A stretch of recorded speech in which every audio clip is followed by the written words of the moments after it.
Hey guys, J.K. White here from the Baseball Rebellion, and now we have Kris Bryant up, and probably one of the most exciting hitters that we like to talk about at the Baseball Rebellion. And I've done an article on him before, not on him specifically, but on the fact that when he was in college, he was putting up ridiculous numbers and single season home run numbers that most teams weren't hitting because of the lack of instruction, and we think information in general at the college baseball level, and it continues to go up too. But we'll get to that some other time. But here he is in Iowa, and obviously if you've kept up with any of his stats or the Cubs, he's been just tearing it up. I think he led in 4 or 5 offensive categories, at least the most important ones, home runs and RBIs and things like that. And he's done a great job of, I think, staying to what he does really well. And I actually have up here too the same video that I used in the last article with Kris Bryant in it.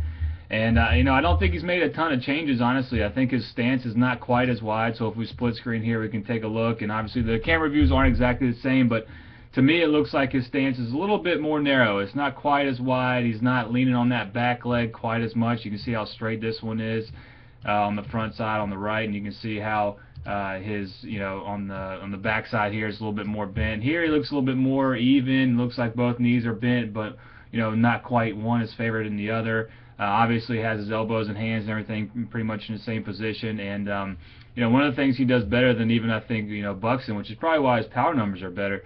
And he's been a little more healthier, but he really does a great job of pulling his back foot through. Okay, so as we see him go through his movement here, he has a little bit of that weight shift forward, but he doesn't spend all his time in the back. You can see how he keeps his back knee inside of his foot really, really well. That puts him in a position to allow him to go forward. As he puts his toe down, he still has that same kind of general toe down, kind of like Buxton has that move forward once his toe goes down to generate a little bit more momentum. But again, this guy's like 6'4", 200 something pounds. I mean, he's going to have some length in him. And could he generate more power? Yeah, if he narrowed his stance out, moved a little bit more in the box, had more momentum, much like a Bautista type of a guy, he could hit the ball a lot further. But does he really have to? I don't know. I don't think he does. I mean, the ball goes over the fence all the time for this guy. So does he really need to generate more power? I don't think so. But one of his biggest flaws is his strikeout numbers. Even though his batting average is still good, it could be better, and he could be a lot more adjustable with 2 strikes or just on off-speed pitches in general, if he moved maybe a little bit better to his front side and maybe learned how to use it a little bit better. I'm not sure he really knows how or has been taught that, but that's something that we talk about with Kris Bryant's swing. He could just be better in that respect. But you can see how the back knee, it's moving a little bit here, but he really opens up his foot pretty well. Much better than Buxton did in the swing that I showed you guys. And again, take it as in a little bit of a grain of salt, because this is the swings are hard to come by sometimes, and it's hard to find the best swings of guys because they don't always have their side views perfectly filmed like the big leaguers are. So again, this is a really good job of opening that front foot. It's in fair territory for sure. He really opens it up. It allows his hips to work really well. And notice how well when he goes to turn, okay, from this backside obviously coming through, you can see how it pulls his knee and it pulls his foot off the ground. I mean, that's a solid probably inch off the ground and forward. So it's not just he's picking it up and putting it down. That's coming about an inch off the ground and an inch forward or so. And what that allows is not only the speed to stay at a high level right when he gets started, but he's also bringing the back half of his weight around. He's using that whole frame. He's pulling from here. That's going to pull. His back shoulder is going to pull down, and the bat's going to follow as well from behind him and at top, and really get behind the ball very well. And then this video quality is not the greatest, but you can see the ball kind of blur right there, and the bat's going to come from behind the baseball, obviously. And this contact position is a little bit out in front. And then again, that happens in baseball all the time. We're not going to have perfect timing where we hit everything deep with our elbows bent, but he does a good job of keeping the hands and obviously with the body and having that nice release out. Again, it's a release out. He's not trying to push at the ball. His vision is phenomenal. You can see as his head really down at contact here. I mean, that helmet is pointed straight at the baseball.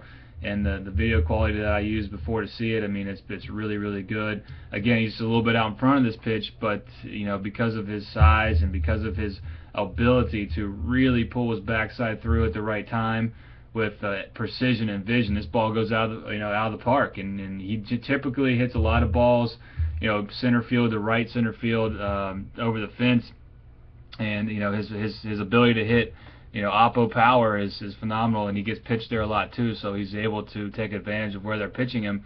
I would like to see it, and I would be interested to see how he does on an inside pitch more. And I looked for video for that, and I didn't see a whole lot, but he's still able to pull balls. You know, he does stride in a little bit. That's the kind of the one knock on his stride I would have. You can see his back heel starts, you know, obviously in line with his front heel here, but then as he goes to move forward a little bit, he steps across himself and leaves some room for improvement there, and maybe, you know, allowing his body to turn a little bit faster, maybe get to some more inside pitches. But, you know, if they're going to throw him outside and he's going to take advantage of it, you know, he's going to be okay. And again, you know, that's something that size will make up for if you have a little bit of a flaw in your stride direction, or maybe your front foot not opening up as much. I know we've had a lot of questions about that lately at the Baseball Rebellion on the comment blogs and stuff like that. Maybe we'll get one on this article too. But you know, that front foot opening up can really allow a lot more hip rotation, allow the backside to come through, and Kris does a great job of that. And you know, if he strode in and had a closed front foot, it'd be kind of a double whammy. Again, you know, bigger guys can maybe do some of that stuff, but hopefully he stays with that. I'd maybe even like to see him narrow up just a little bit more and allow him to move more, maybe be a little bit more athletic and adjustable on 2 strikes. But you know, if he keeps pounding the ball like this, the average is going to stay high, which I think is a really good lesson for the young viewers, the young parents and coaches who don't understand that, you know, striking out's going to happen. But if you look at his strikeout numbers and you look at his batting average, the guy hit 325 last year. That's really, really good, because he makes up for it with a tremendous power and you know, hip rotation, back foot moving, all the stuff that we try to do with the Baseball Rebellion with our guys. And that's a really big deal, because a lot of guys don't understand that. They're so afraid of swinging hard and not striking out that they forfeit a lot of power, and you know, they succumb to the kind of traditional beliefs about putting the ball in play and things like that. So we're trying to get over that. Again, really good position here with his foot down. You can see the bat still clearly over his head. This position with his elbow bend is phenomenal. Allows him to really turn the bat behind him very well. Again, not the fullest finish you see, but again, that ball is kind of backside, and you know, he hits it and kind of comes out of his swing a little early. I'd like to see him continue to finish a little bit more, but that ball's over the fence, so what can you say? And you know, is it optimal? I don't think it's optimal as it could be, but again, he doesn't need to hit the ball any further, right? It went over the fence. So obviously really good positions here these guys still get into that are much better than average, that you see, you know, high schoolers, college guys get into. That's why they're there. That's why this guy signed for as much as he did. He's going to continue to put up big numbers, and we're really excited at the Baseball Rebellion to see how he continues to play, and hope he continues to do well.